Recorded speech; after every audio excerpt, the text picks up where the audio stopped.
Welcome to ScavTalk, everyone. Today we got a really exciting show prepared for you all. We're going to be breaking down the latest community podcast hosted by is his name Red Seven? Red Seven, yeah. I Red Is it Seven? iRedSeven I on think it's Twitch, I think? I Yeah. Red Seven, but that's gonna be really exciting hmm and possibly some other fun little topics that we won't spoil just yet. Yes, we're just gonna have to see kind of where it goes. I mean, this week I did actually manage for the first time in a very long time to basically watch the podcast properly Hmm. and make some conclusions from it. So I think that's actually kind of cool because like normally I don't get the time. I think I messaged you and said, "Oh, I was on a really long train journey, and it was just like the perfect opportunity to actually watch this thing." Because yeah, usually I take the information secondhand because I just don't have time to watch like 3 hours of stuff. But this week it's actually kind of worked out. Did you see it, or have you kind of seen the takeaways from it, or whatever? Because we can discuss. There's so much to talk about. I don't know whether we'll Yeah. even get through everything because we can just like bounce off through different topics. But did you see any of it? Did you see Ooh, just like the summaries? I did have it in the background while I was working on some other stuff. So I caught like bits and pieces. It is kind of hard because sometimes it does kind of go in like a lull period and you kind of like zone Mm. out. And then I caught some recaps and whatnot. But it's honestly been, I mean, that was like Friday or I think it was actually Saturday, last Saturday. So it's been a while for me. And I'm glad that you were able to listen to it and take some detailed notes because I was like thinking in preparation, man, I'm going to go back and re-listen to the whole thing again. But Yeah, no, it's good because yeah, it was out a little bit ago, but I watched it on. I like downloaded the videos and then watched them afterwards, kind of in parts. So it's I wanted to cover it, even though it is a little bit. I mean, it's not old, right? It's all like the latest stuff from mhm, Nikita. mhm. So and I still think it's important, and because it was so long and they covered so much stuff. Like there's various things that they covered about kind of like stuff happening right now, like bugs about raiders and that kind of stuff. Like I didn't note anything like that down really because I don't think it's that important for like the long term. If that makes sense, it's Sure, kind of like, oh sure. yeah, it'll be fixed. It's a bug. It'll be fixed. Loot in the blue room. It'll be fixed. Raiders. It'll be fixed. That kind of thing. Mhm.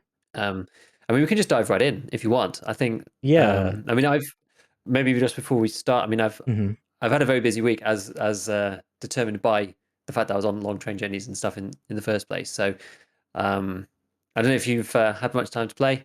I've played a little bit, not a great deal. So I think it's I kind of it's been slow otherwise anyway, except for like the daily task stuff, which I've had a little play around with. But Yeah, so that's a great transition. And so it seems that this community podcast was sort of a way to like brief the community on the daily tasks because they seem to have pushed it live as the podcast was going live. And Mm. previously, they leaked it like there was a tweet from Battlestate Games saying something like "daily quest is sooner than you think" or something, or operational task or whatever, which was cool. Drove a little bit of hype and whatnot. So it was kind of interesting to see how this community podcast was sort of like, I don't know, it's different because in the past, normally Nikita or BSG would have like their own podcast, which we haven't seen one of those in a while. I think the last one we saw was sometime after the Scav Karma patch, and it was just sort of like a generic. Really wasn't anything specific. It was kind of an interesting one. It was a little different. But with that being said, what was sort of the overview of the podcast? It was sort of like breaking down the operational tasks. I guess we can go over that a little bit. And what are your thoughts yeah, on so it? I mean the beginning. So yeah, it's exactly as you said it, right? So they actually were releasing the patch, and I think it had come out as they were talking. And Nikita originally, he did say at some point that he wasn't going to go on it because he thought he'd be too busy, Hmm. but he did anyway, and people were like messaging him and stuff. So I honestly did think that he did a really good job of like being engaged and that kind of stuff Yeah, while he like was clearly getting messages on Discord and things as yeah, well. And yeah. he had to go straight after to try and fix stuff. I think there was an issue that had to be resolved. I actually can't remember off the top of my head what that was now. But anyway, it doesn't really matter.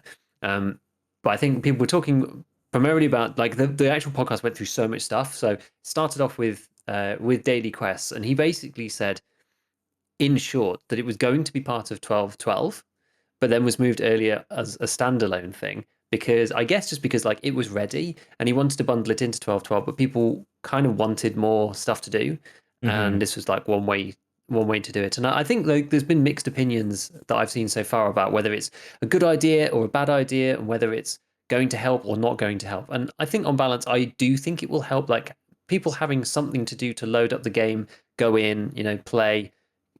It doesn't actually like it matters to me. It matters less about what the tasks actually are and just giving you like something to go into raid for, because a lot of the time if you actually did just go into a random raid with nothing to do and go, fine, I'll just go from one place to another, you'll like hear some shots or something might happen or whatever, right? It's like less about the tasks themselves sometimes and more about just getting in there, and then seeing like where it takes you. And so that's what the tasks I think are going to be useful for people for, that you get kind of like 3-ish per day as far as I Hmm. can see so far, across like a couple of different traders.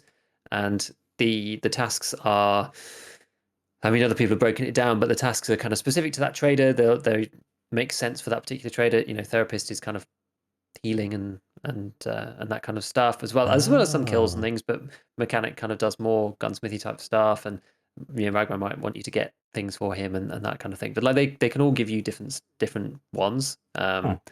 So they're not like stuck to their specific versions, but normally you'll get one to kill people, one to like survive a location a number of Hmm. times, and one to like collect something. Those are like the very broad three. So from what Nikita was saying, so yeah, daily quest was added. It was going to be in 12.12, but earlier. The tasks themselves and the difficulty are linked to your level initially. So the higher level you are, the harder the task you get. The low Right. level you are, the easier task you get. And there were that, you know, one of those three forms: kill, survive, or get an item. Um, I think he said basically in the future they intend to also have things like dynamic weapon customization quests, which I've basically read as dynamic gunsmith quests for mechanic at some stage, because you can imagine an Right. engine that would be able to produce those. You have to build a gun with certain parameters, whatever, right? Like the way that, the way I imagine that in my head is that you could almost just like randomize a gun. You like Hmm. build a gun randomizer and then just like say it needs to be within these parameters, so you know that one of them is possible, and then you just release it. So something like that I imagine would be kind of cool.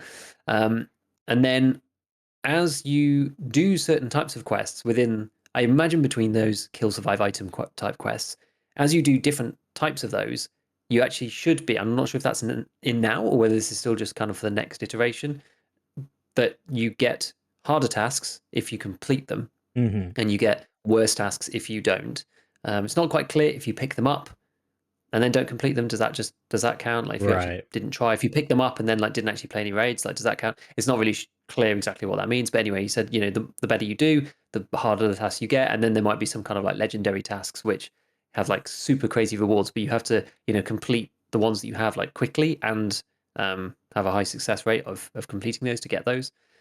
And then, like the other thing that he said, which is kind of cool, was global shared tasks for the whole community. Things like PMCs versus bears is kind of not necessarily like first to like 40,000 kills or whatever, but something like that. Bears have to kill so many PMCs of the other team on USEC, and vice versa, maybe, and like, or maybe yeah, whichever team wins, maybe they get like a secret level from Prapor where they can buy some item that you can't on the other side, something along those lines. So that was like for the whole community to try and like work towards as a big group. So that's kind of interesting and kind of Yeah. cool, because I can see how they've shown the statistics previously for various events. Like they easily have this information, and it'd be kind of neat to kind of see the community working towards it. It'd be quite fun. It'd be quite fun. So I like the idea of all of this stuff. I think it's good.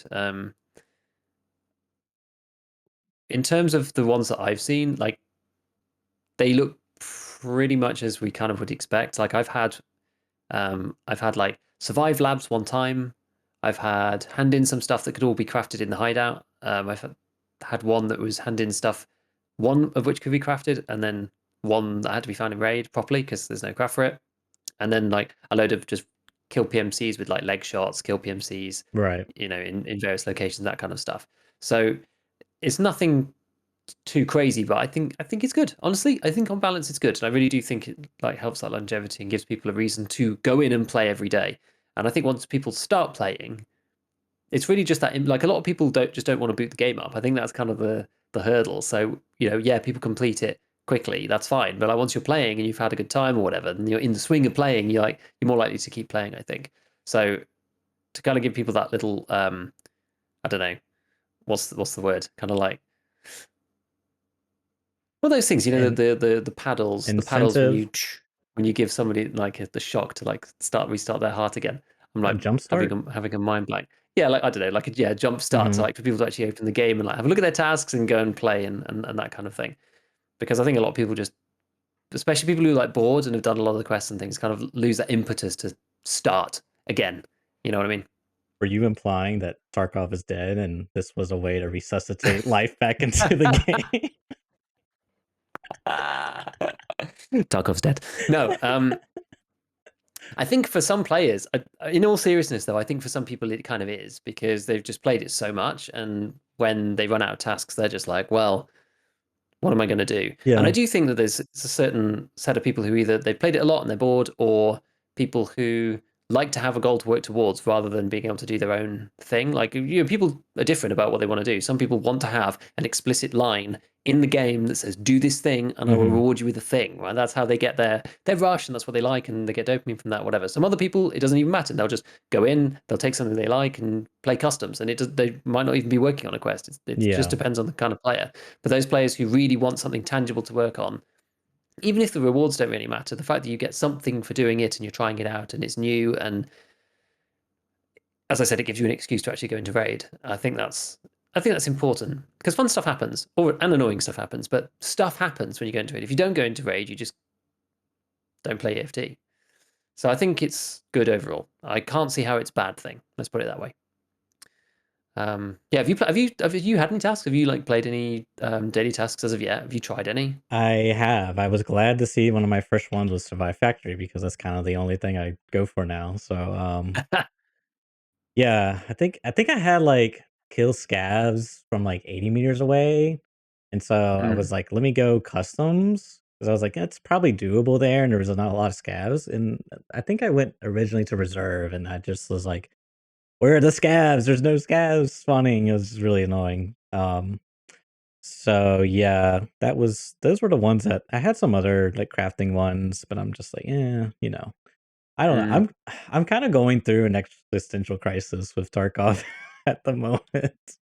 And it's really hard for me, man. It's really hard because And just like the game's just not fun for you to play at the moment, or well, that's the thing is like once kind of like what you're saying, once you get in there and play, the sort of intrinsic value of playing Tarkov is like there. But I feel like the game is built as an extrinsic value, right? Like if you die, you lose something. So that's a net loss. Like that's a bad feeling, right?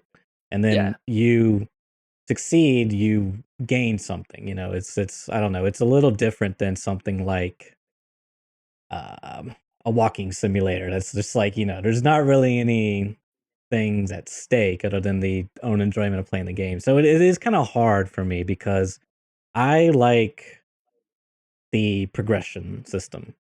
I like not even the system, but I just like that feeling of progressing, right? And so, yeah, kind of the state of the game for me is that just at a certain point there just becomes no progression. Like there's just nothing to all my Tarkov needs are met. What's like that sociology pyramid. the oh god, You no, know no, you you know what put I'm me on the talking spot. about The though. Maslow's hierarchy of needs. Yes, that's it. That's what it is. There's like, man, it's just like it just feels like when the wipe happens, I'm just like in pure bliss. The rose tinted glasses come back on, everything's great. The hype trains, revving up.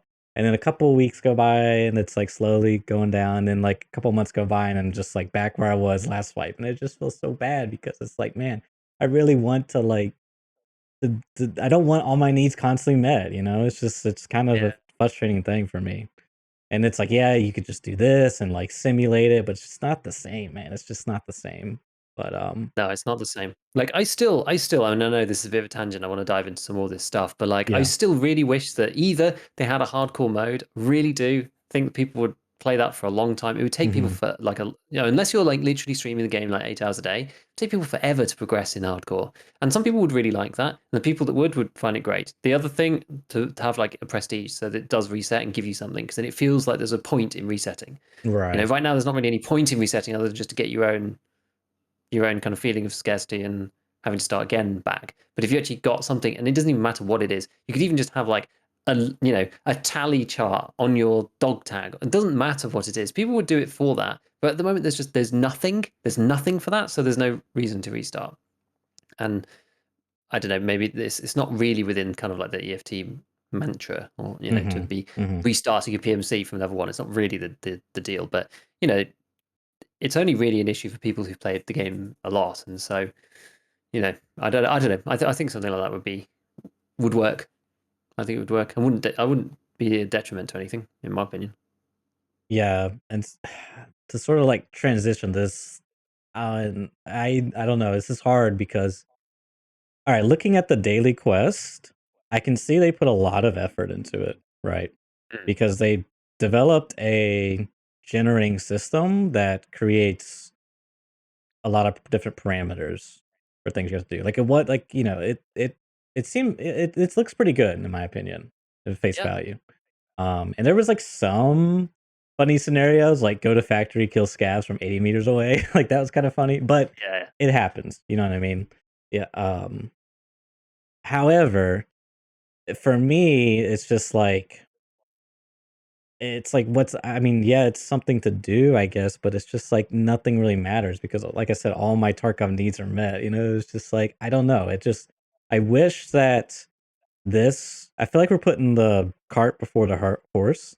I wish that they could focus more on the progression, like sort of that true quote unquote true Tarkov experience. Because right now I don't know the answer, and I don't know if how they see it, but I just feel that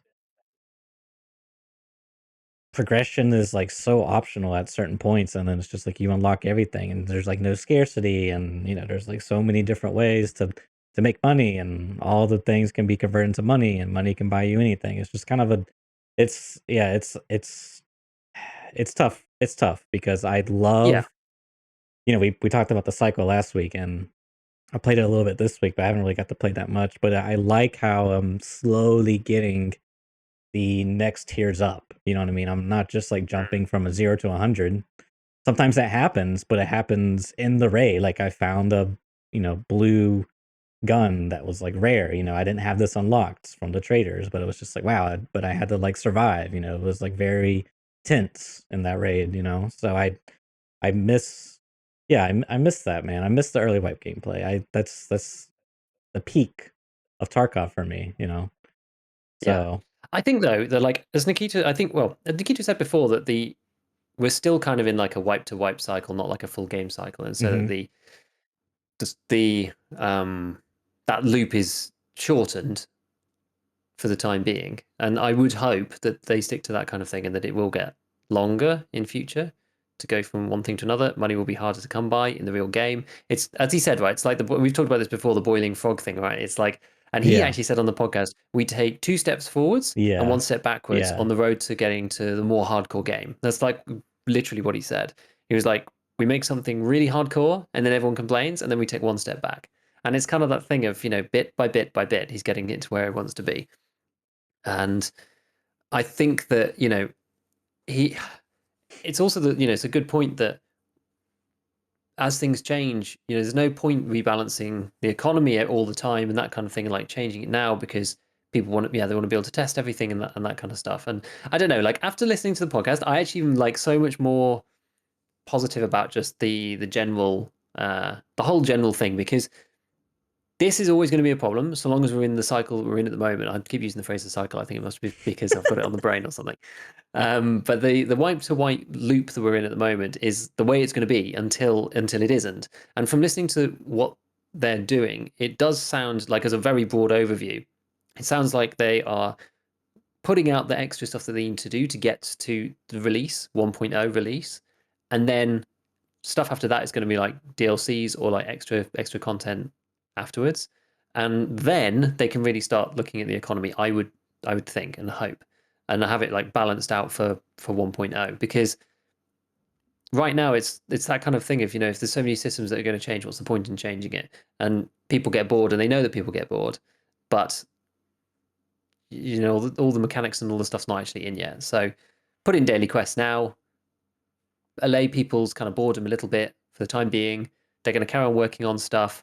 It was funny as well. Like I'm jumping around a little bit, but these are, I don't think I've written these down as like major points anyway. Nikita actually said that, right now, with like without a ton of people playing, and Yeah, with the game in a stable state, they're just like able to just like work on stuff. They're just like working on the patches. They're working on what's coming next. They're which is working on their good. plan, and they're just executing on their game plan. And I actually think that that's an okay state. I think they're fine with it right now. I don't think. I mean, Nikita didn't look worried at all about, the game having less viewers or whatever, and blah blah blah. And he said multiple times that the game's way bigger than they ever expected it to be. And obviously they have to keep, pushing stuff and promoting things and carrying on with the various stuff. But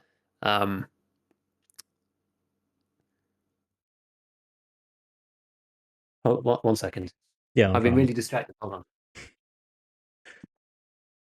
on. Uh, yeah, I don't know, guys. I'm kind of depressed. Sorry about All right, I was just sulking in my depression related from Tarkov. that. Yeah, look, I think it's fine, right? Like, let's break out of this cycle. Let's break out of this cycle of depression and stop talking about the cycle, and talk a bit more about like actually what he said, right? Okay. So his idea is to continue to follow the Reddit plan that he put out. Yeah. I know the community still thinks it's optimistic, but he said 4 patches this year is still the plan. The second iteration of weapons malfunctions Hmm. is coming, which is not something that people are necessarily super excited about, but we're going to see how it's implemented, and I know he wants to implement it. The most interesting part about that, which is probably the stuff that most people saw on social media already, Hmm. given that this is a little bit after the cast happened, is that he said, "I wanted to release daily quests with wipe, but that wasn't possible at this time." Which implies that 12/12 is going to be a wipe and it's going to be in Christmas. Anyone who watches Nice Guys stuff will have seen that already. Um, and that they are going to be, well, they really want to release the game next year, and for that, he said they're actually closer than they thought they were. So they thought they were closer to release than they thought they were going to be, and they have basically streets. I'm just going to quickly read through what I've written down for this. He said like streets, the start location, the end location, which are not in the game yet, and they're the start and the end of the story, with the storyline and the ability to escape. He said there's some other small features, so like some advanced weapon stuff, silence related, and like movement things. And then the other features are getting moved to DLC, because he's decided basically that like they can't have everything, and they're just gonna have to release the game. And there's some other cool features coming this year, and some are a surprise, and that, yeah, they were closer to the release than they thought. So that was interesting, seeing how kind of like, yeah, upbeat, and maybe they got loads done while the game's been in a quieter period. I don't know, but he seemed very confident about pushing out certain things that weren't absolutely necessary for the release, and just kind of getting it Hmm. out there and getting it in 1.0 state with streets and the starting and ending location. So I think that's what we take away from that for the time being, is that we've got lighthouse streets, start and end locations, and that's kind of it for maps. And then some other game mechanics that some they've mentioned and some they haven't. Um, and then that's it. The game will be released, and then and hopefully from there, for me, that they'll be able to do the economic rebalances that we're talking about to allow the game to be more hardcore and less rush through and just get everything, and to be able to delay some of that till later. I don't know. So that, I mean, I was happy.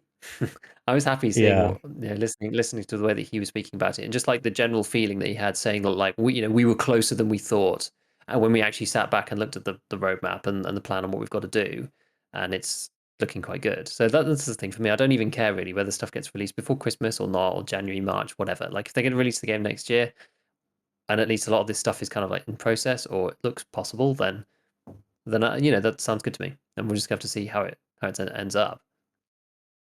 Yeah, I think we just have two completely different takeaways from the podcast because I I yeah, I guess maybe those things sort of skimmed, or I don't know. My takeaway was that it seems like the roadmap has changed a bit, and there is going to be they he needs to figure out what's going to be for DLC and what's not, which is interesting because what does that imply?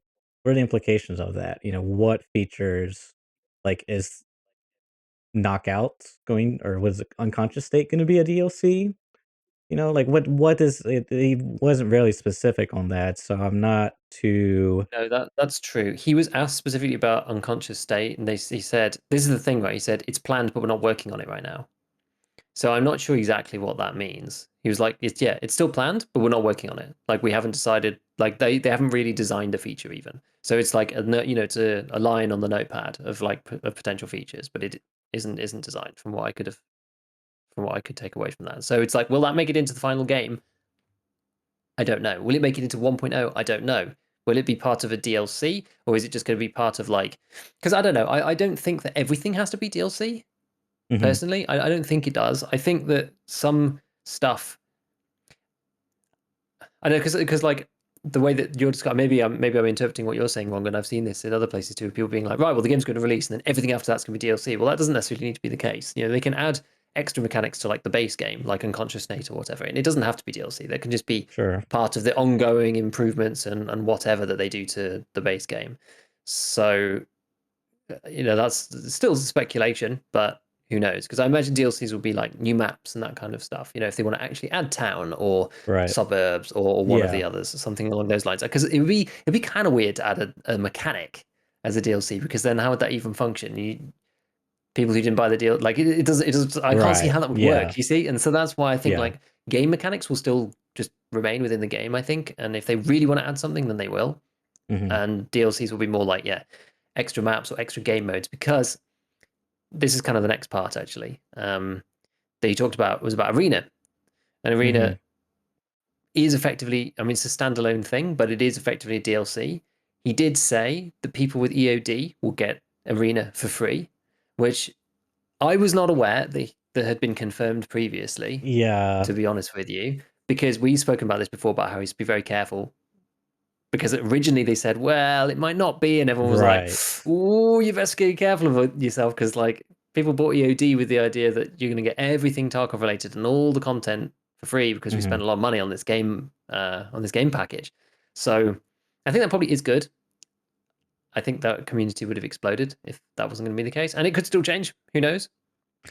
But that's a proper like DLC kind of thing, Arena, and it sounded pretty cool, to be honest with you. Yeah. Yeah, I don't know. It's just it's a I the more and more as time goes on, I just want more communication from them, I just man, that's all. I because I want my fears and, my patience to be pacified, I guess. I'm trying to be patient, and my hope is that Streets, once they're done with Streets, Streets sort of like opens up that door into the open world, the whole infills things.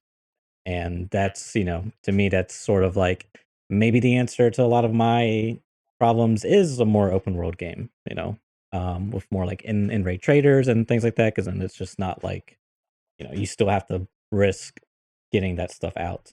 But yeah, it's very interesting because his sort of I was kind of surprised to hear those words coming out of his mouth, it just seemed like things I don't know, because also Nikita's vibe or whatever you wanna call it, it was like, you could tell he's stressed, but then throughout the podcast, he was getting more stressed, and it's just like, I can see that he wants to move on, like, not for the sake of moving on, but when you're working on a project or whatever, and it's taken a long time, and eventually you reach this point where it's just like, "Okay, I just wanna be done with this thing." You know what I mean? It's like, it's not gonna be perfect, let's just make it good enough, and my that's like my fear is like, there's just gonna be this dark day where it's like, "Okay, Tarkov's release guide," and it's like the exact same game we've been playing, and it's just like, streets and a couple of what I mean? It's just like, Yeah. that's my dark fear. I don't think that's going to happen, but maybe some form of that could happen, and it would just be a bit of a letdown. But, you know, as I've gotten my fun out of the game, I just feel like it's the letdown that this game it's one of those hard things when, you know, you say everything is planned. I hear Nikki say that all the time, and I was like, "Well, what does that Yeah. mean?" You know what I mean? Is that like you were saying, does he just have, like, in a notepad, like, "Yes, we'll add no unconscious state," or does he have, like, a design document and it's like, you know, 1,000 pages or, you know, whatever, and it's just, like, every detailed thing? I don't know, but I guess time will tell, man. Time will tell, and we'll see what comes Exactly. of it. I think like these days, to me, because I'm fairly optimistic anyway. Partly because, as I have said multiple times, that I think the game is pretty good anyway, and that Mhm. you can get burnt out on any game, and if you played it a long time, you can get bored of really anything. And the actual fundamental game, like, yes, I hear you about the scarcity thing, and about once your needs are met, then it's kind of like that's partly the initial thrill of Tarkov anyway. And I will also admit that nothing quite compares. But the game is still good anyway, despite this, right? Mhm. It's like that's kind of my thing. And it's like, yeah, Yeah. if you're playing something completely new, like the cycle or something, and it's like exciting and it's different, and you don't know these items, you're figuring out new systems, whatever. Like that's its own kind of fun. That's like the new Right. game kind of fun. But like the long term, like longevity kind of thing, it's like, oh well, if I want to go and play something like routine, I'd probably go play EFT rather than like COD or something because it's still for me it's more interesting. Unless Yeah. I'm just like aim training, right? Then I might play CS:GO or COD or something. But it's not Mhm. something I really do these days because I don't have time to play really any of these things. But like, look, there's a world in which yes, they get fed up with the game of doing the work, wanting to move on, going to the next project. He Mhm. said that their idea originally was to open the game up, have it for it to be niche, 3 years, finish development, move on to the next game, and that was the original plan. And obviously, this has changed because just various things have happened, Yeah. um, which is completely fair enough.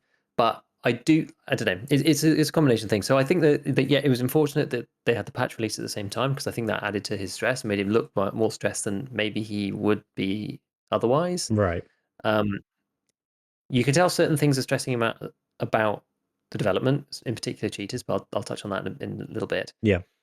Um, but I actually don't think it's necessarily a bad thing to be in the let's release the game like mindset, because just to let it run on and on and on and on forever, Yeah, that's we the could end thing. up in this situation for a long time. I don't know. I'm actually kind of pro having like a proper deadline and being like it's being released in 2022, no matter what. We're going to put the things in that we think are really important. It kind of focuses the mind, rather than just being like, oh, maybe we want to add, you know, 1,000. weapons. Yeah, like and Yeah. the weapons malfunctions things is a good example. Yes, that's going in anyway, but there can be other things that could potentially be added, which is like, oh, well, this is really realistic. But everyone's like, does anyone really care though? Like, did the game need weapons malfunctions? Yes, Nikita wanted to put it in there, maybe because he just wanted to put it in there and he wants it to be a realistic simulator. But like with a proper release date, this thing's been planned for a long time and it's been worked on or whatever, so they're going to release that. But then all the other things potentially that he wants to add necessarily might not make the cut because he's like, fine, we just need to put in like the really important stuff that's going to make the game finished, and then go from there and release it and be done with it. So I think there's like, I don't know, it could go one of two ways, and it's impossible for anybody to know really. It Yeah. could end up going into a black hole, like you say, we just get a release with streets and the mechanics are all the same as they are now, and that not much has changed, or we get something that's a bit different. One example, like we talked about last week with DayZ, the Cycle, and other kinds of games that are doing this extraction mechanic thing, where the map is open, it's open for a certain period of time, loot respawns, and you then have like exfil, infill. People like it's much more dynamic in that way Mhm. because, as has been touched on a bazillion times, one of the Tarkov's biggest problems is the entire raiding mechanic and players spawning in and knowing where everybody is right at the start. That's Yeah. like one Yeah. of the most inherently unrealistic things about the game, because you have information that you wouldn't otherwise have, and it's just like crazy and it's just kind of stupid. So if they can get out of that, as you said, it might actually really reinvigorate the game loop and make it much better.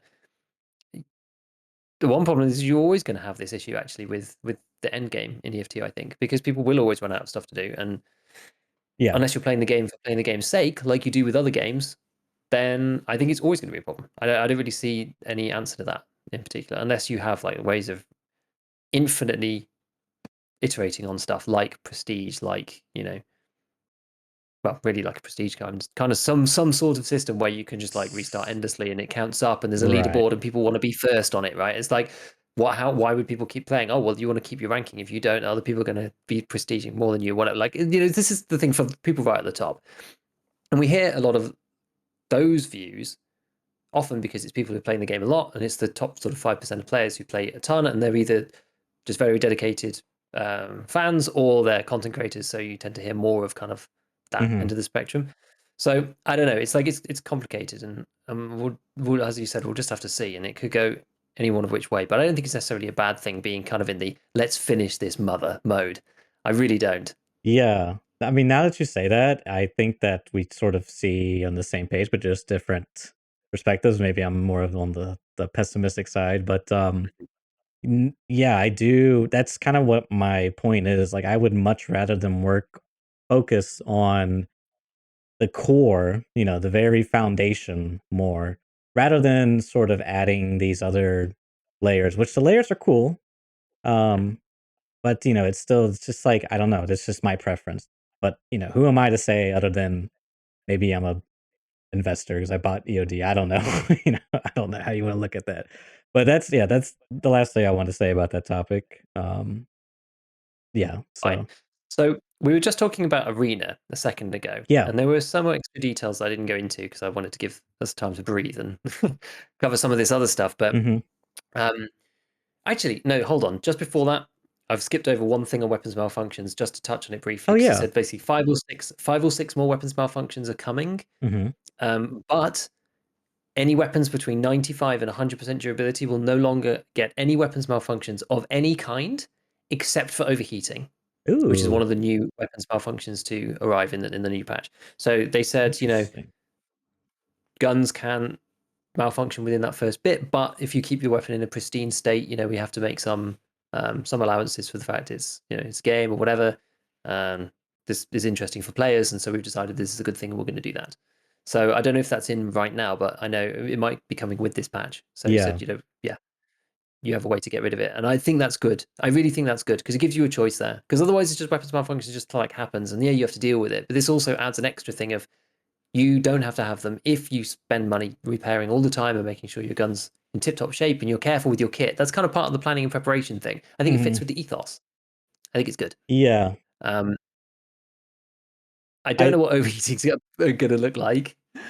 I think that's yeah. going to be kind of a funny one. I think it's to stop people just going like full auto crazy, like 60 round drum, daka daka Right. daka mode, to try and help with that a little bit because it is, again, unrealistic. 60 rounders do jam. I'm no gun expert, but Hmm. everybody says that big drum mags and 60 rounders do tend to jam more than regulars. I mean, I remember I was actually in the cadets over here, so it's like where most of my like forces knowledge came from here, and it was like even with the 30s, like typically people wouldn't load them right to full because otherwise the spring is like really tweet. If you put actual 30 rounds in like a Stanag mag, like Yeah. I've loaded one of those mothers at Oh, the have age you? of 16 with my bare hands with blanks. And yeah, rounds 28, 9, and 30 are like, I mean, I wasn't getting it in there. Not as a mid teenager who primarily played video games. As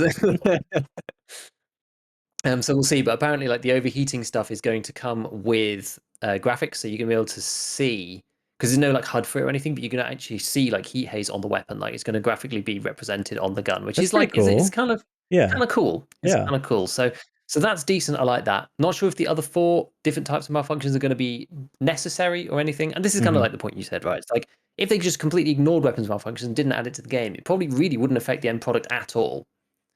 And so does adding all of that stuff really make sense? Well, like Nikita really wants to put it in, so that's fine. That's fair Hmm. enough.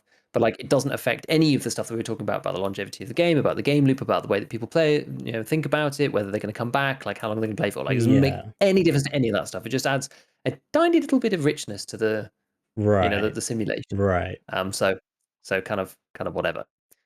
I think it's Um, such I actually missed that detail that except overheating, which we talked about before about weapon engines a little bit, which I like that this does not account for the durability and that safe spot where it won't overheat because if assuming it's implemented well, at least how I would perceive it as well. And that, as you continue to fully fire your gun in real life, it's going to overheat, generate heat, cause, blockage and whatnot. So I think that's cool because then it's sort of like, because the frustrating part for weapon jams for me is just, I just feel like it's up to RNGesus, whether I get a jam or Mm. not. And it's like, I don't feel like I have any control as a matter. So this kind of adds that player control slash choice. I think it could be Yeah, cool. Um, yeah, so that's cool. Yeah, okay, let's move on. What was the other thing exactly. you were Yes, it saying? was Arena. Arena was what I was supposed to be Yes, talking about yes. before I got sidetracked by this and realized I'd forgotten. So yeah, Arena, there was like it was some interesting information. I think like a lot of it we kind of knew already, but just to hear it from him now, directly out of his mouth, Mhm. um, talking about how they're working on it, that they've got effectively like a separate little team within BSG that are working Oh, on yeah. Arena on its own, which is kind of neat. Mhm. Um, that it's coming with EOD, but one of the nice things about this is that I think there's going to be kind of the way that he described it is going to be like crossovers between the two games, which will help both games. Obviously, Arena is very heavily based upon the engine they have now, but it's going to be higher performance servers, smaller maps, so they can get away with a lot more Yeah. and run things at a higher tick rate and that kind of thing, which he didn't specifically mention, but um, something that was asked about was about like kill cams, and he basically said, "Well, look, we need to have that in Arena, and once we have it in Arena, Then it's they kind of hard can to implement. But once we have it there, yeah, then we can port it back to right. EFT.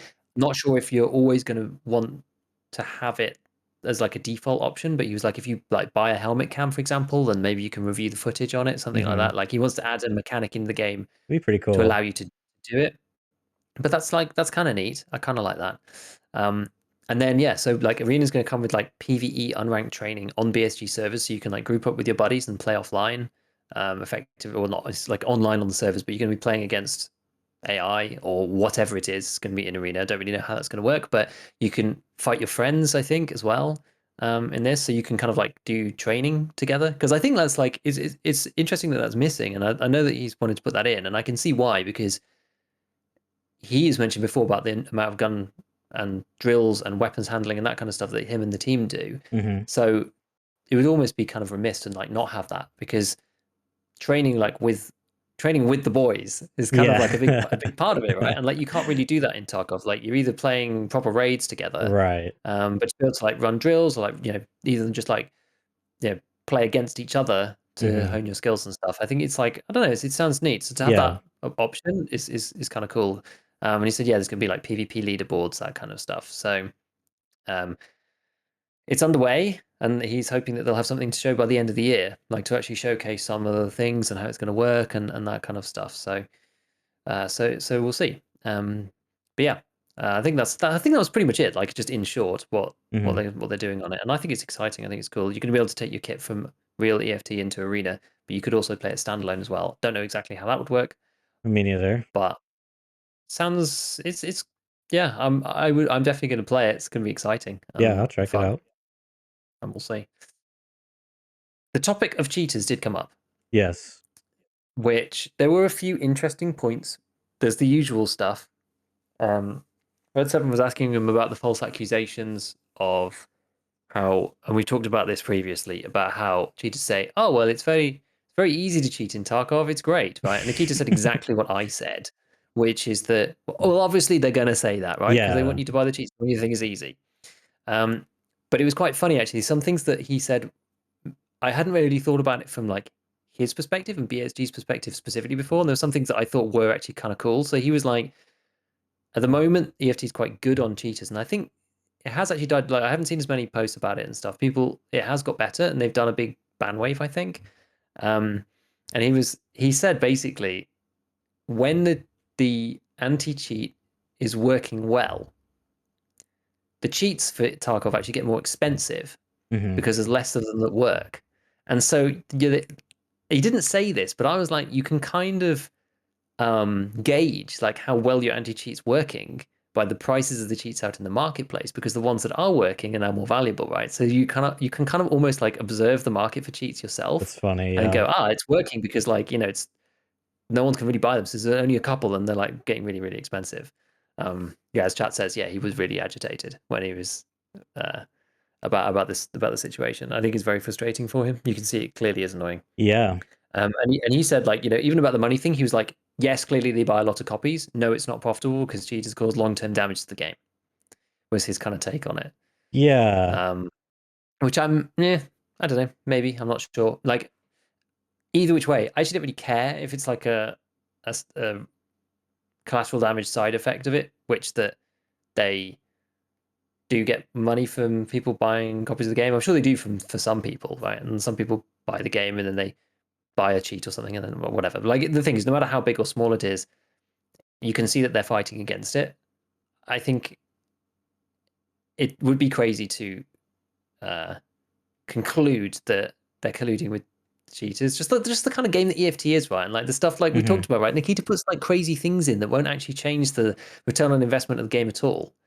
And they don't want to put in like loads of cosmetic, like they could cosmetic it up and make a ton of money, but they Yeah. don't really want to do that and stuff. Like there's loads of other things that they could do, which are much less shady and much easier to do to make a ton of like It money in a cash grab if they really wanted to. Like it's one of those things. It's like it just doesn't really follow. The logic just doesn't follow properly. Um, it doesn't follow, but it still doesn't answer the question. And that's what he I said that they buy extra copies. He did. he He said actually what did now? say they buy. He said cheaters buy extra copies of the game. He said that basically this is clear. Like they buy other copies of the game, but he said it's not worth it. It would not be worth it to coordinate with them basically because they cause long-term damage to the game itself. Right. And that's fine. But I guess okay, so to put it in perspective a bit, Landmarked asks the question to Nikita, "Hey," or I guess he asked a question and made a statement. He was like, "There's rumbles in the community that anytime you guys do a big sale on these 5 pack copies or whatever, that people just rabble. Now there's a bunch of cheaters in the game. Thanks, BSG." And so he was like, you could sort of like clear the record and just not sell these copies because it's like he sort of asked like who would buy 5 copies of a standard account other than a cheater.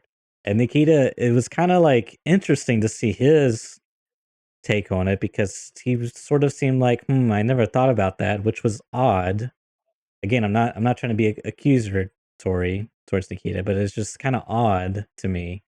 And it seemed like a bit of point of contention for him to not just remove it. I don't know. I'd be interested to see what the sales numbers are because I thought about I was like, okay, well maybe like a streamer or like a really big like Pestilli, maybe he buys a bunch of copies for like a giveaway. And I was like, well, couldn't he just contact BSG for them to give him keys? Like, I don't know. That seems a bit like both could happen. Maybe the BSG thing doesn't work out and he buys the 5 packs. I don't know. It's just it.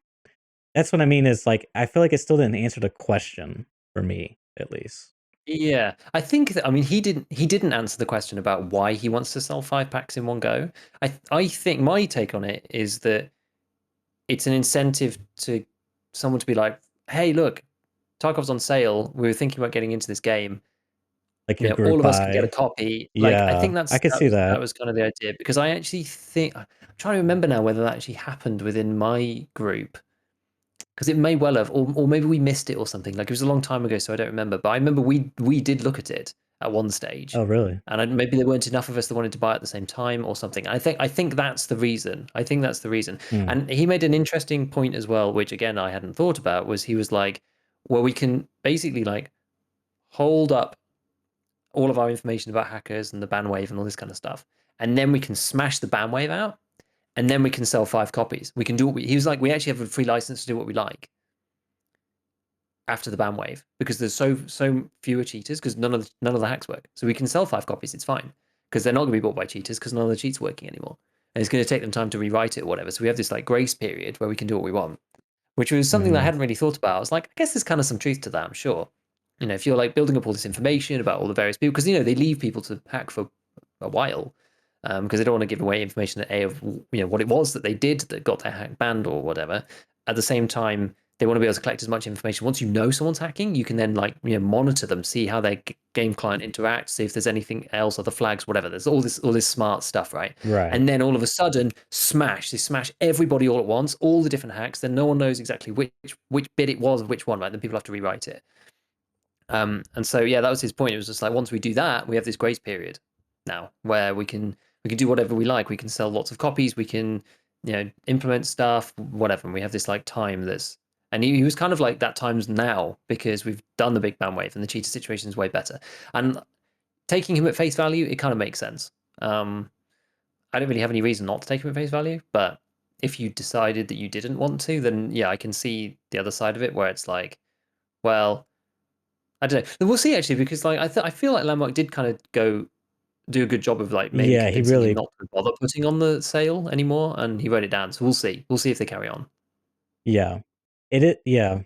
I was very appreciative that Landmark didn't let up because it is such a common thing. Like, I see it all the time on Twitter, all the time on Twitter.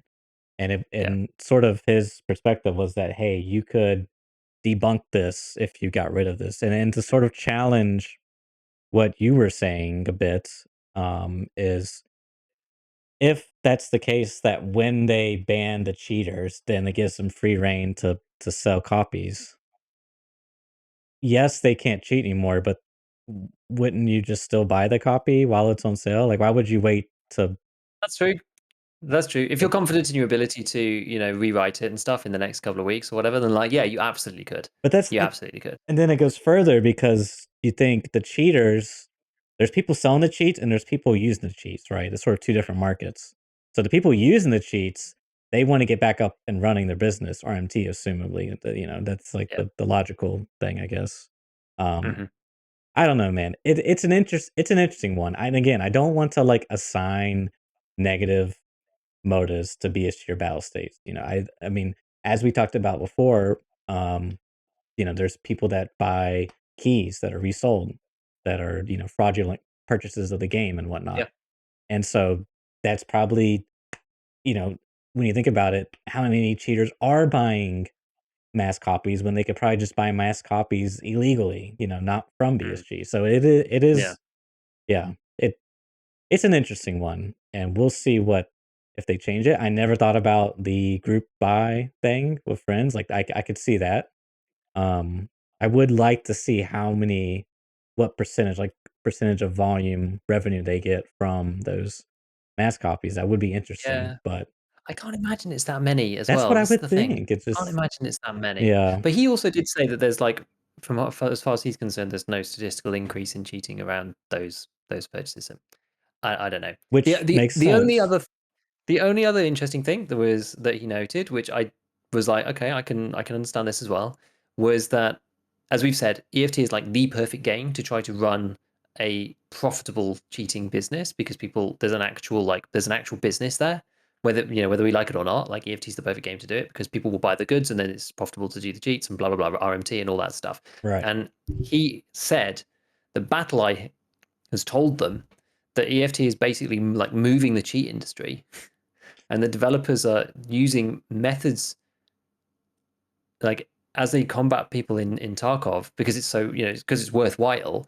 And then those methods are actually like Tarkov is actually making it worse for other games because the developers are then moving those methods to other Yeah, games yeah, because in something like Warzone or whatever, like yeah, maybe people are playing for cheats, that's fine, but it's all just like joyriders, right? right, right. Buying cheats and then playing.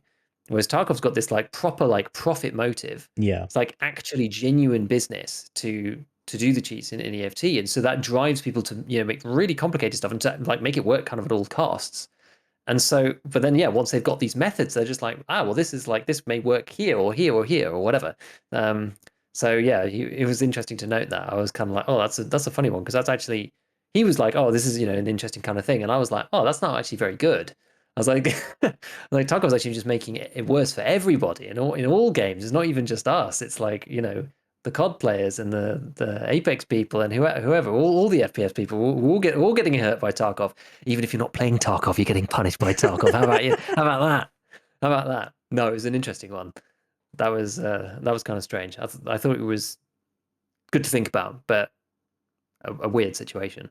Yeah, but it's also on the positive side, then it pushes the anti-cheat developers, because if the status quo was like, yeah, we got, 10% hackers in all of our games and whatnot that we support, whatever. And they're just kind of like sleeping at the desk, be like, yeah, hit the ban button, you know what I mean? But then all of a sudden, Yeah. like, the numbers spike to like 50% of all the games we support are just infested with hackers.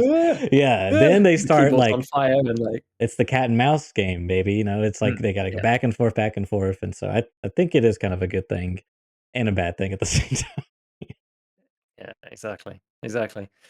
Um, quick note on Yeah, weapons. The team talked about various weapons, talking about like which one's good, which one's bad, and that I think the main point, I think Gingy was talking about this, that like 762 BP is like one of the cheaper ammos for the meta stuff, but it goes in the mutant and it's really awesome. So everyone's using that. Whereas things that have been removed from crafts and from traders like APSX and M995, which right.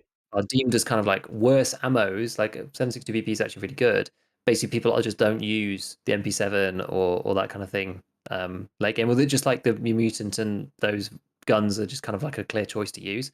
And people have made some like a whole series of weapon suggestions, basically saying that like the M4 and the mutants just seem too strong. Mhm. The M4 seems like better than the HK. I've always thought this. Like the HK is only like marginally better than the M4, and it's a lot more expensive to mod. You can't. There's nowhere near as much flexibility.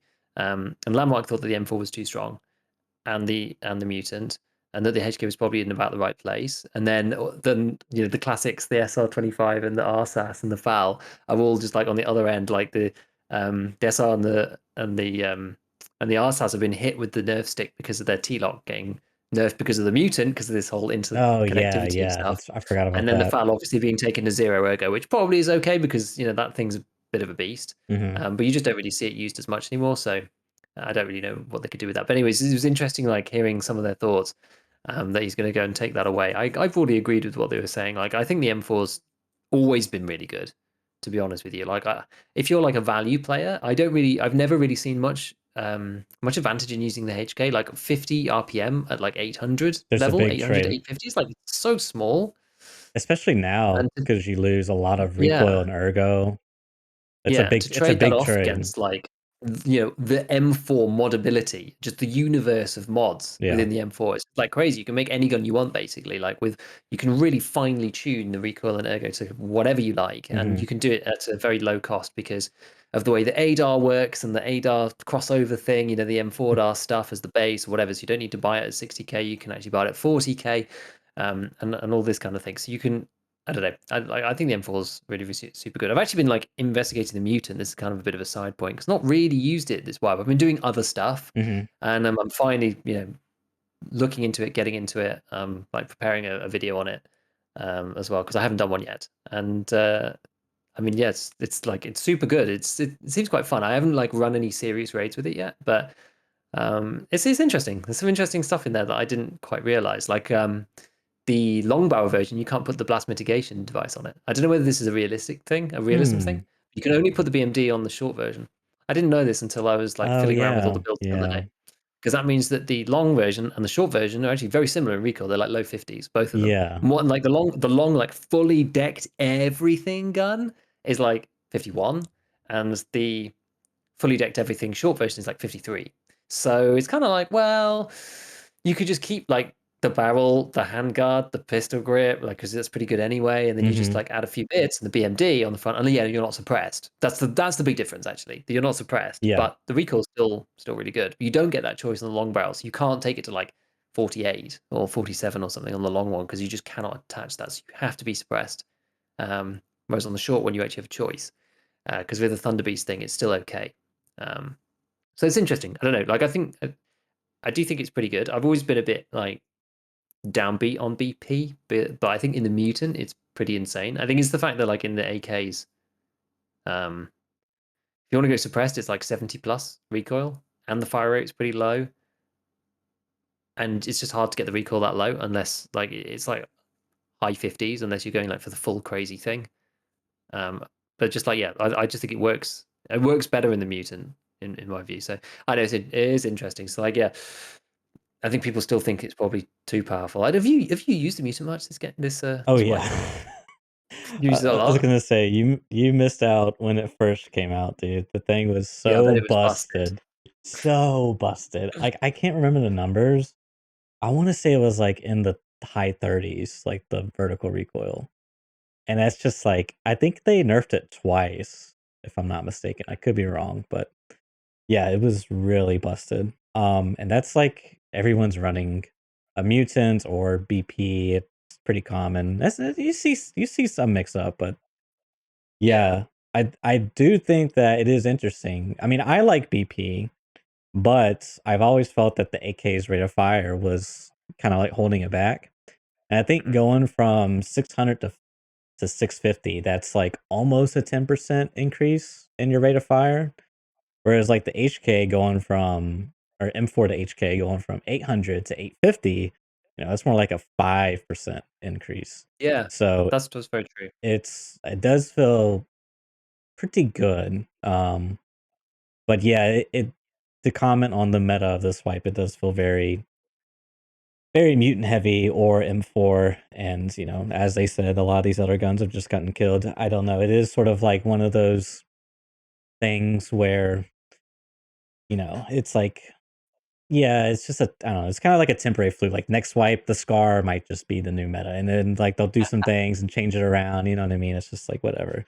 It all just Yeah, feels so temporary and so many Band-Aids, and I'm going back to the beginning of the show, I'm sorry, but that's why I want the foundation to be, like, perfectly fine-tuned, sanded, all the cracks covered, so yeah. okay. Was there anything else you had about the meat? I kind of went on a tangent there. No, that was about weapons. I think that was it. There was a couple. Yeah, those ones were noted, and he was said, "Oh, I'm going to have a think about it." But I think that's the thing. Like, he's not thinking about like day-to-day weapon balancing. I just don't think that's Right. really on his like Yeah. radar right now because it's kind of like, yeah, that's like you do that after the game is finished. Does it matter really? Like, obviously, it's nice to mix it up and stuff, but like, Right. let's get this other stuff done, in my opinion. And yeah, give some guy like spend an hour or something having a look at it and maybe tweaking some things, but Mhm. yeah, it's not really a big deal. He did say that they were going to make a ballistics overhaul, which was kind of Heard of interesting. this. He he said that it wasn't going to affect like armor pen Hmm. per se. So the penetration system, I think, is going to stay as is, which I'm not sure whether it's a good or a bad thing because it's like I like knowing what's going on, but at the same time, it would be kind of fun to like see a new system. But I think that like the system's too complicated for them to be like poking around with it too much, other than just like changing values. But he said it was going to be about flight paths and that kind of thing. And he said, yes, it'll change the end energy of a round. So a round might be faster than it is now when it hits you at like a distance. So it'll impact more damage. But I don't think there's actually that much variation in that at the moment anyway, unless you're really, really a long way away. Like it might be a point or two of damage. But in the grand scheme of things, unless you're trying to headshot somebody with an MP7 using APSX over 200 meters, I don't think it actually makes that much difference because of the way that we've talked before. I think I've talked before about like break points and like what matters where. It's like if you shoot someone twice with BP, you're going to do 100 and whatever damage. It's like if you hit them twice with the thorax, if you do 100 and something damage, you do 90. It's like, yeah, you have some armor mitigation, whatever, but like it'll still kill them. So it's kind of like unless you're on like one of those thresholds, it doesn't actually make too much difference. But anyway, we'll see what happens because I think like I've seen this routinely in the past, and I was actually tempted to go and measure it myself, but just never bothered and never got around to it. In that the flight paths are either like over exaggerated in terms of the drop on different bullets or something. Like I've seen that criticism a Hmm. few times, um, but I've never actually gone to test it or look at the validity of this, to be honest with you. And most fights are like within 100 meters anyway. So unless you're using round, guns that are completely offset with the default round kind of thing, then it doesn't really matter too much. I really hope that this means they're going to fix the default round thing because Yeah, that that would to be me nice. way more important than any of the other ballistic stuff. The default round and the zeroing thing is like it's not actually that like as far as I can tell, it's not really that hard to do either. Um, to be honest with you. It's It's just like it requires a little bit of an extra layer, or just give people the ability to zero their guns in like the shooting range or something before you yeah, go in to get. Just allow you to do it and you calibrate it to the rounds that you have, something like that. So it who could knows what's coming with this? it could be hard, because if they want to take the fully realistic route, then they have to like make all the logistics work within the game. You know what I mean? Yeah. But I do think that possibly we'll see the fragmentation bug fix because I feel like I want to say anytime that's been brought up to him, he's like, "We'll deal with that when we get to the ballistics rework system." You're laughing. God, because like leg meta's just been buffed Oh, like crazy, right? Can you imagine if the fragmentation, like if the fragmentation thing gets fixed, like rip rounds are just going to one shot people. Like it's going to get some yes. crazy level, right? It's like I'm assuming it it's needs a actually going to be rework, insane. not I mean, just it's like going to have to turn be on the button. reworked. Yeah. Yeah, well, like it will have to be. Like I actually have the table up here because I was looking at it for BP earlier, but like Mhm. it's got, Rip has got a 100% frag chance, technically speaking, in the stats. Obviously, it doesn't happen at the moment because it's under Right. 28 pen or whatever the threshold is. But that then makes the damage 150 or, so, or something, which is just like, it's just really crazy. Yeah. And Rip ACP, that's 137 at the moment. So if you just like naively just said, oh, we're just going to change it so that it always fragments, well, that's 205. So that kills people in 3 hits to any limb. The I don't know. the Like Meta shotgun seems to get rip that. ammo, 260 damage. So that would be 395 damage. Like it'd be like Getting pretty two. close, isn't it? Yeah, yeah, it's actually really scary. So Yeah. yeah, So hopefully a yeah, rework wouldn't be needed. Which yeah, tangent, we'll see. I was using Quake Maker rounds because the rip ammo Mhm. was a little too expensive and I was running the MP9 factory. And it felt really good, actually. It felt Yeah. very viable. So, yeah, Leg Meta is back, baby. Okay. Yeah, I'm still not very good at like Meta, but Yeah. it's just one of those things. I've been meaning to try it out a little bit more. I did the only one that I did with it was using Magnum Buck, and it did actually work fairly well. I was Magnum Bucking like 1.5. No, was it Saiga? Can't remember whether I was using this. I think I was using the Saiga, Mhm. and that worked quite well. Like killed one guy in a duo, but that got killed by another guy. Like I was like I leg mented a whole bunch of raiders on reserve actually, and that felt great. Like they died really quick. um. So yes, what were we saying? So ballistics overhaul, yeah, fine. Um.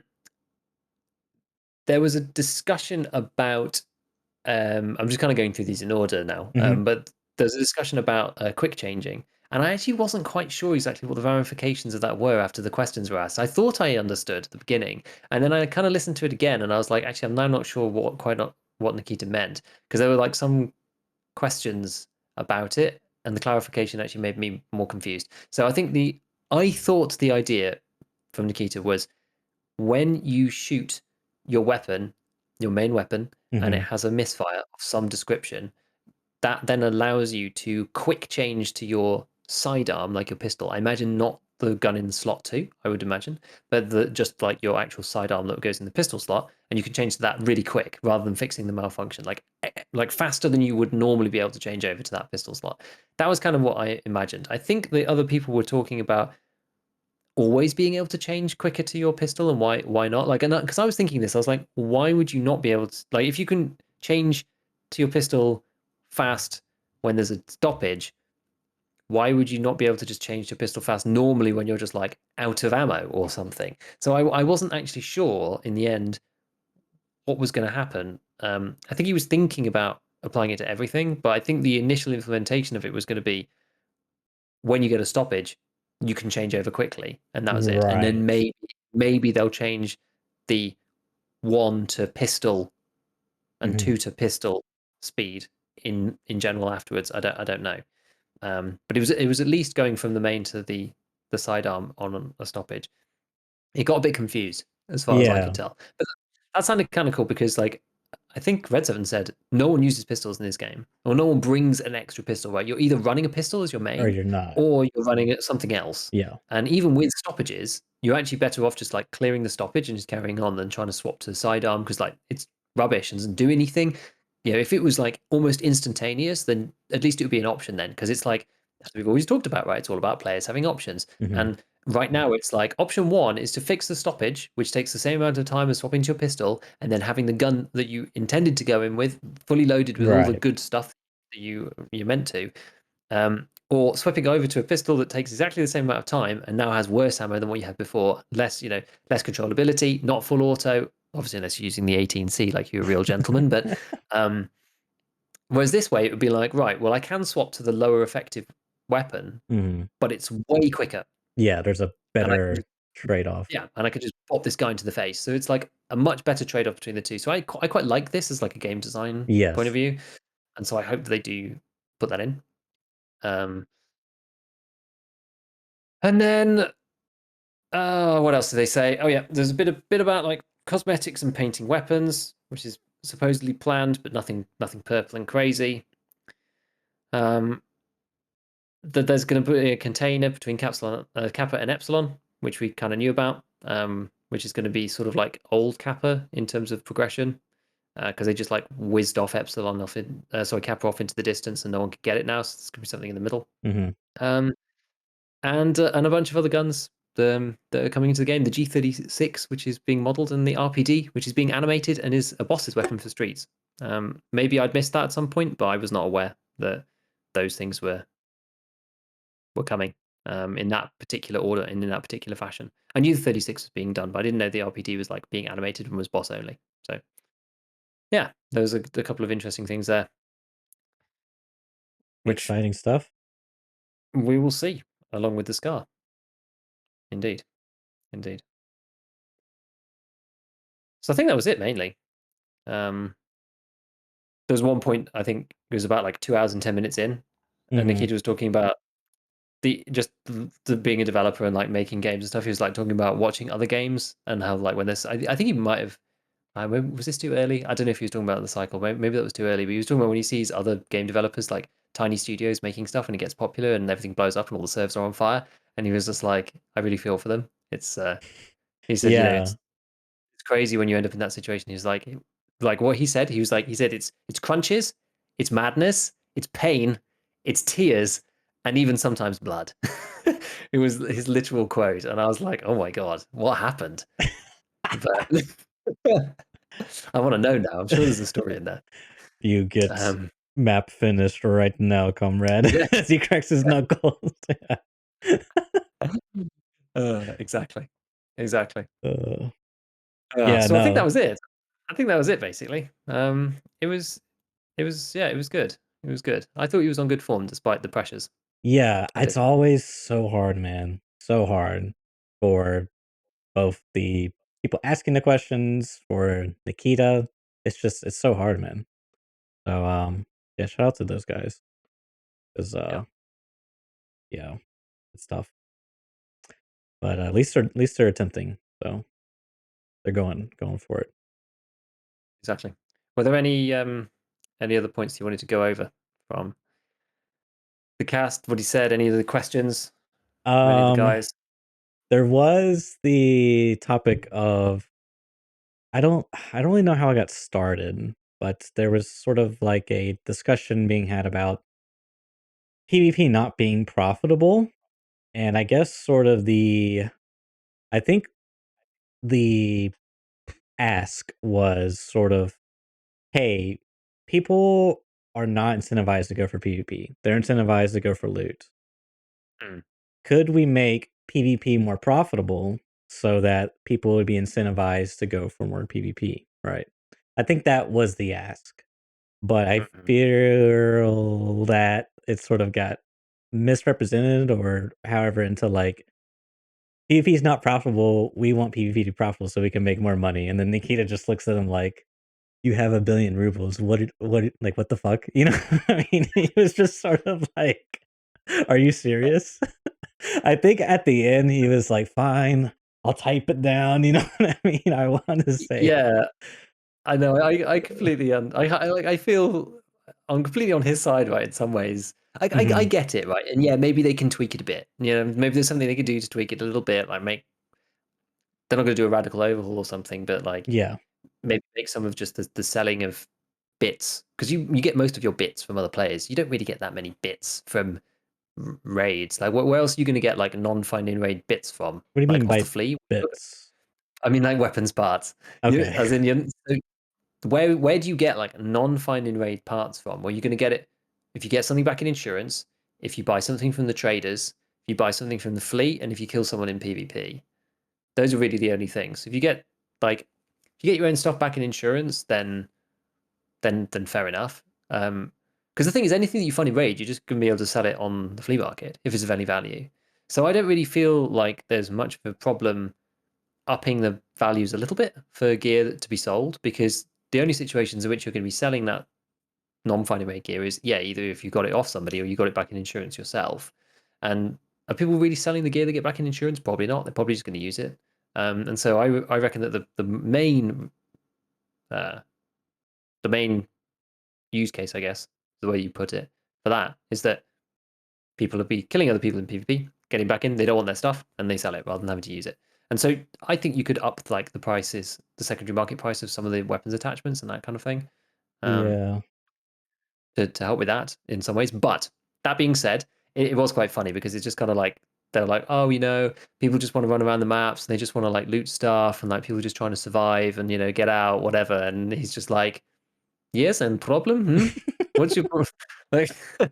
What's the issue with this? It's like I get it, right? Because it's like Tarkov's not a PvP game. It's like a Right. game where PvP is a part of the game, but the game is about making decisions about whether to engage in fights or not. And a good proportion of the players that he was speaking to there, players that go out looking for PvP regardless, which is not really what Tarkov is designed to be.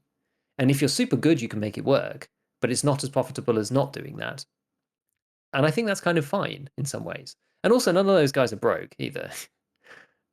Maybe they have to do stuff that, yeah, as you said, they're set on 1 billion rubles or whatever. Like maybe they have to do stuff that they wouldn't want to do otherwise, so that they're not broke. I don't know, but probably not that mark.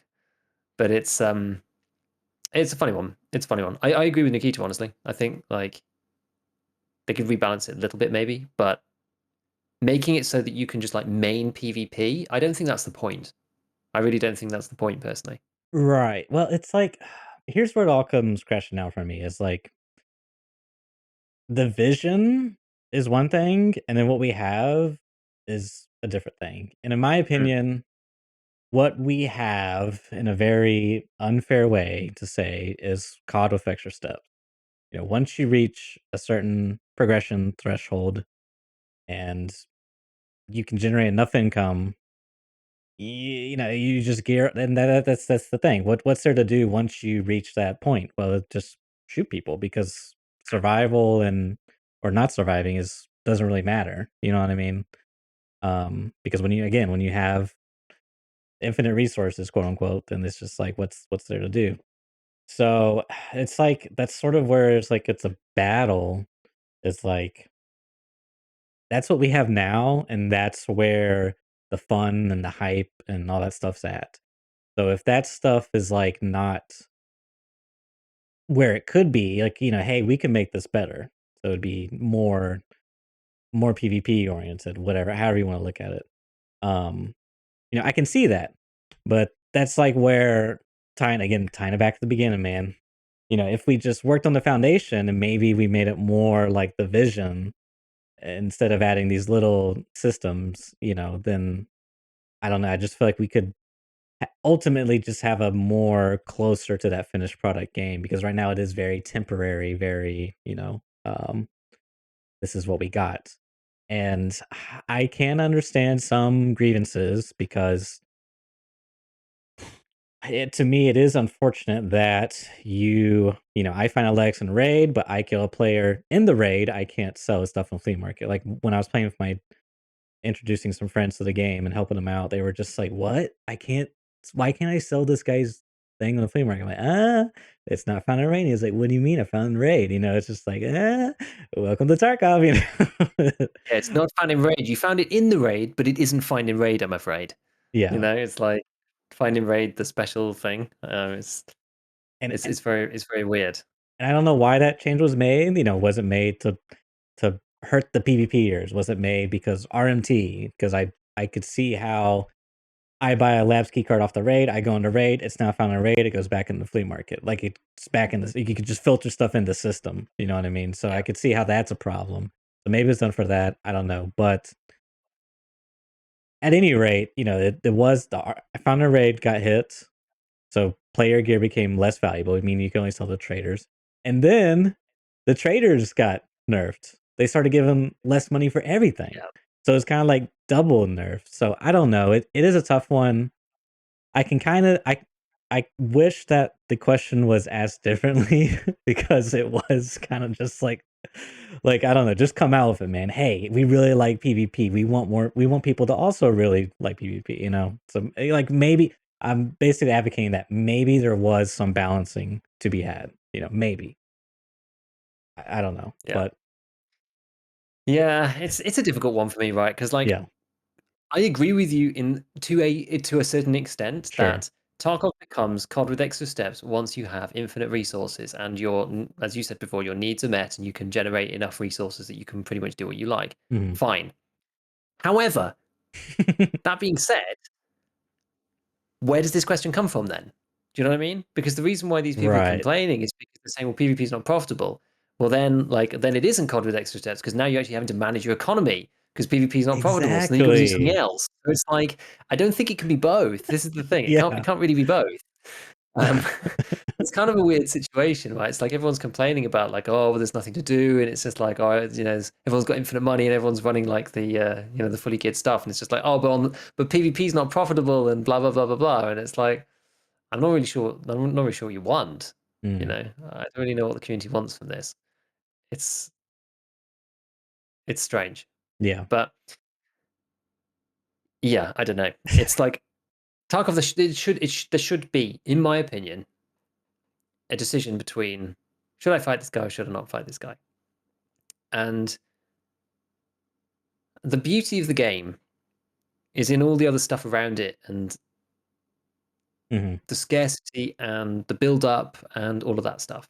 And if you get right to the end, and this question aside, because I don't know, I think for yeah, maybe PvP just on its own isn't profitable, but if you're like looting as well, then like these people, they hold their own, right? Of course, Mhm. and find ways to deal with it.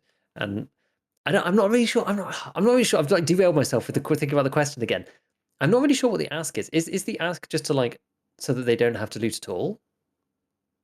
Yeah, see, that's the dangerous part. Is Is that the that what ask? is was that the ask, right? Because I Yeah, know I'm not gonna say any names, but I know some people were complaining when certain changes got made that now I have to go and loot stuff. And it's like and it was sort of like everyone's doing it was like also part of the complaint. Like, yeah, we have to now we all have to go loot stuff. You know, we just can't which, you know, I understand PvP's fun. Trust me, I love a good firefight, man. I love a good firefight.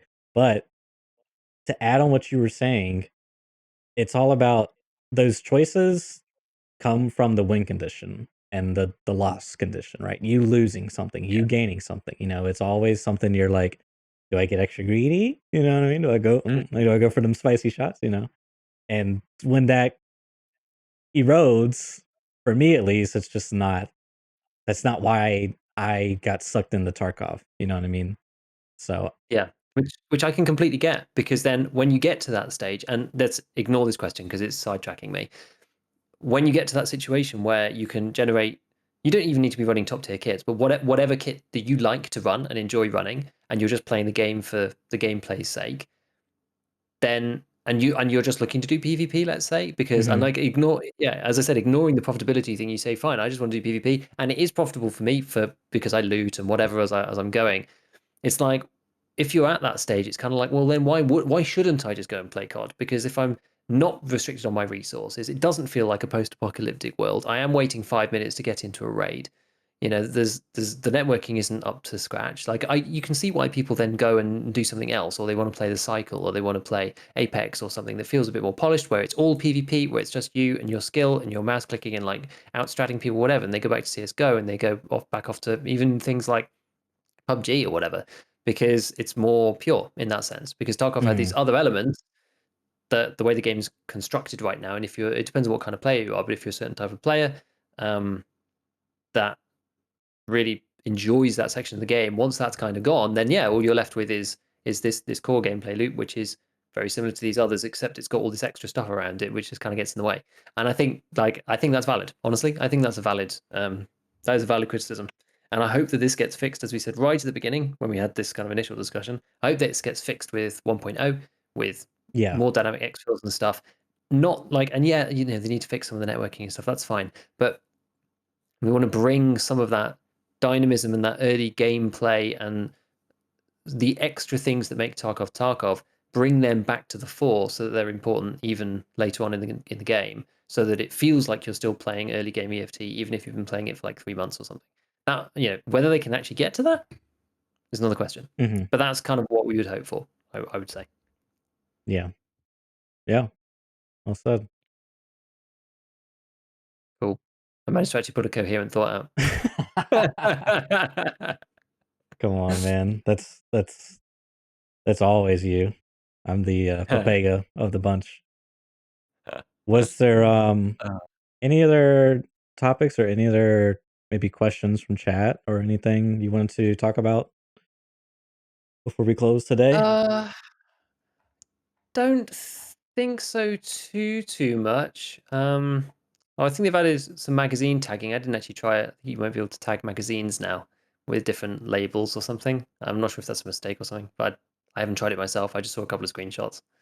Last I saw, it's bugged unless there's a way to work around, but it's bugged. Yeah. Speaking Okay. of which, have you got to play much Tarkov this week? Not a And great deal. okay. Have you noticed any performance issues? Not really, no. Okay. Yeah, Why have I you?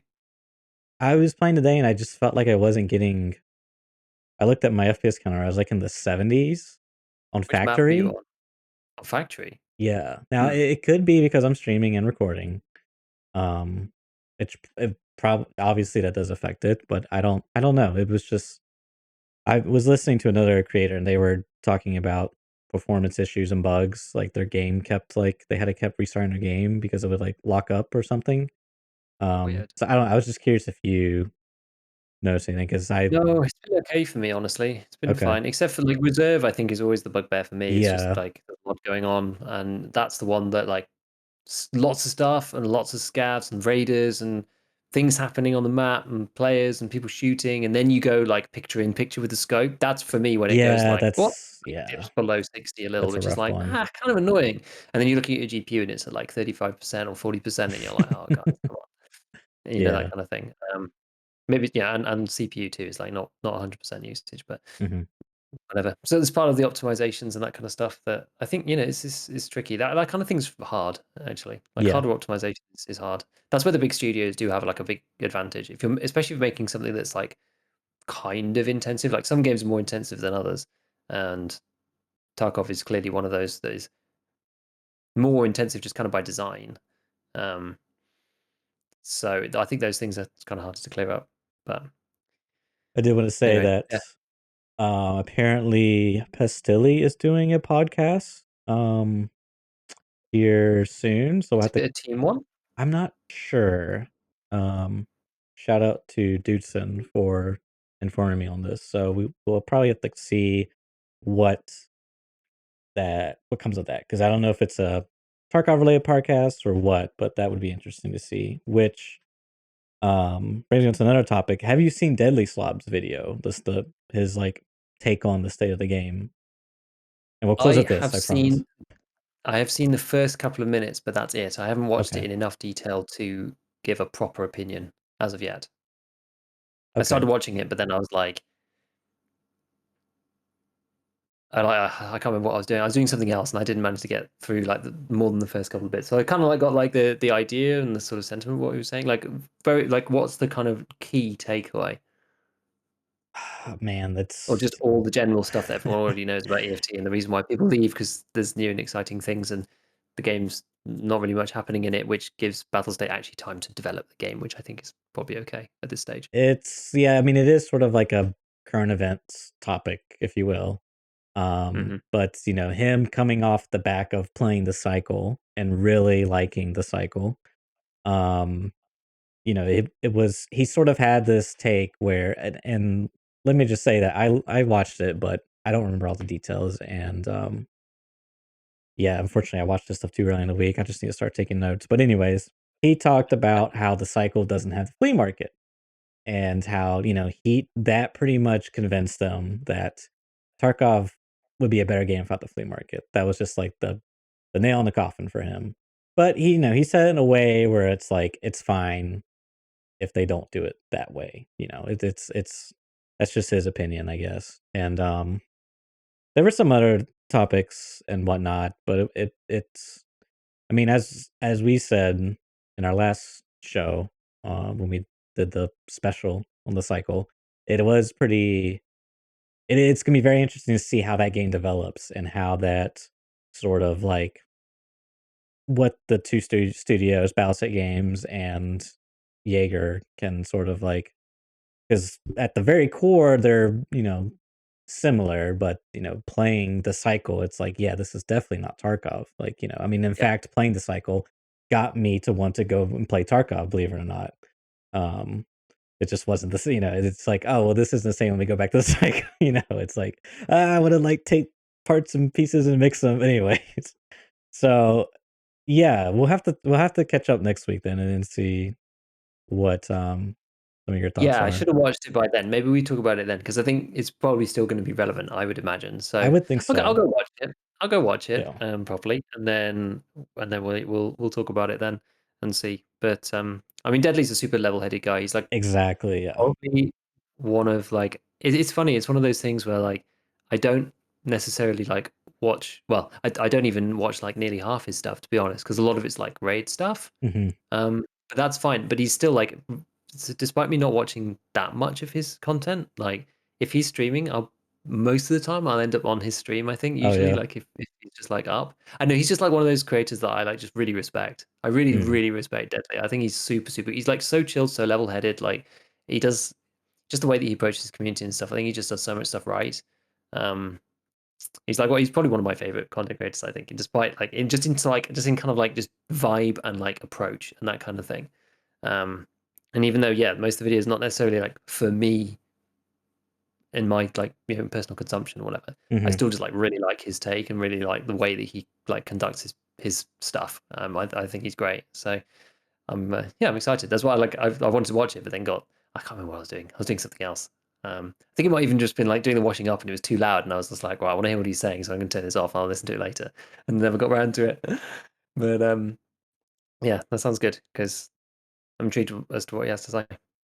That's funny you mentioned about not watching his YouTube raid content, Hmm. because I was thinking, I think 80% or more of the videos I watch from Daily Slab have all been, like, a title that's, like, opinion based, you know what I mean? But I end up watching the whole thing, but it Yeah, is it is kinda like that, that thing that, like, pulls you in and gets you to click on it and stuff. exactly, It's pretty cool how that works. Um, exactly. yeah, Cool. good stuff. I think that's it. I think that's it. I think we're done. I think we're done. Giga's like, wrap it up." Cool. Well, yeah, I think that actually does wrap it up, guys, believe it or not. That's the wrap up. Yeah, we'll catch you guys next week and see you in Tarkov. Bye, everyone.